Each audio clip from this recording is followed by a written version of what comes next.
Once upon a time, there was a small village.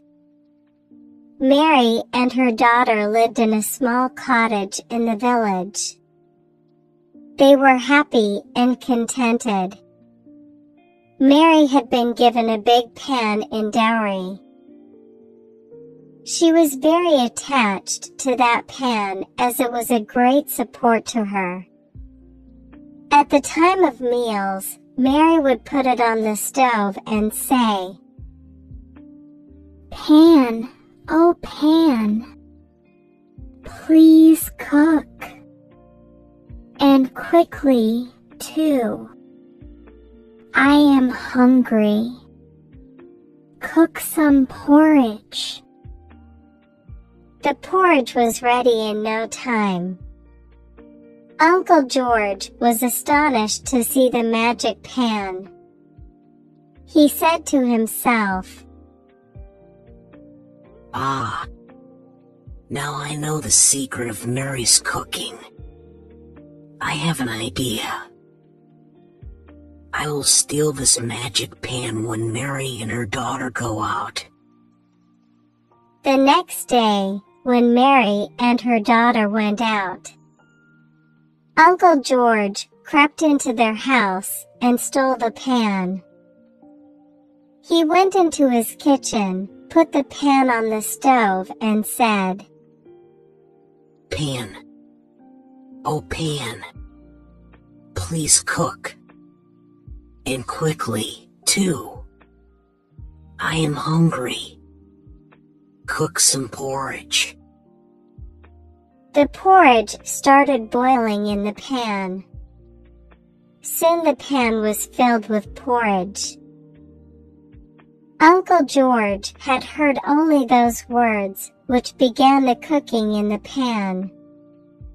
But he did not know the magic words that would tell the pan to stop cooking.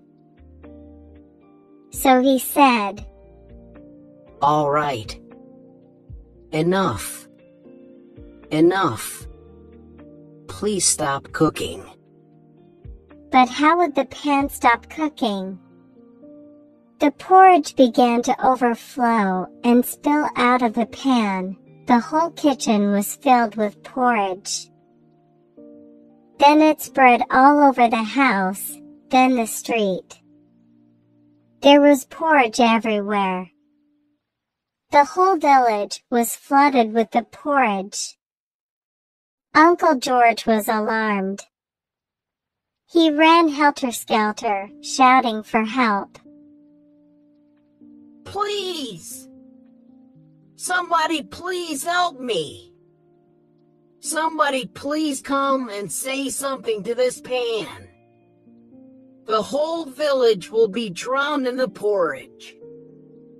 The crows will swarm the village to eat it." But the porridge continued to boil and overflow. Meanwhile, Mary and her daughter came home. When Mary saw the streets and her house flood with porridge, she understood what must have happened. She quietly went into Uncle George's kitchen and whispered to the pan, "Pan, oh pan, please stop. And quickly, too. Our stomachs are full. And thank you, too." The pan stopped cooking. Uncle George said to Mary, "Mary, please forgive me. I had become greedy, so I stole your pan. Now I want neither this pan nor the porridge. Please pardon me for my offense." Uncle George had not heard the words which Mary whispered to the pan to stop cooking. Even today, Uncle George has nightmares about the magic pan and the porridge, and he wakes up in a fright.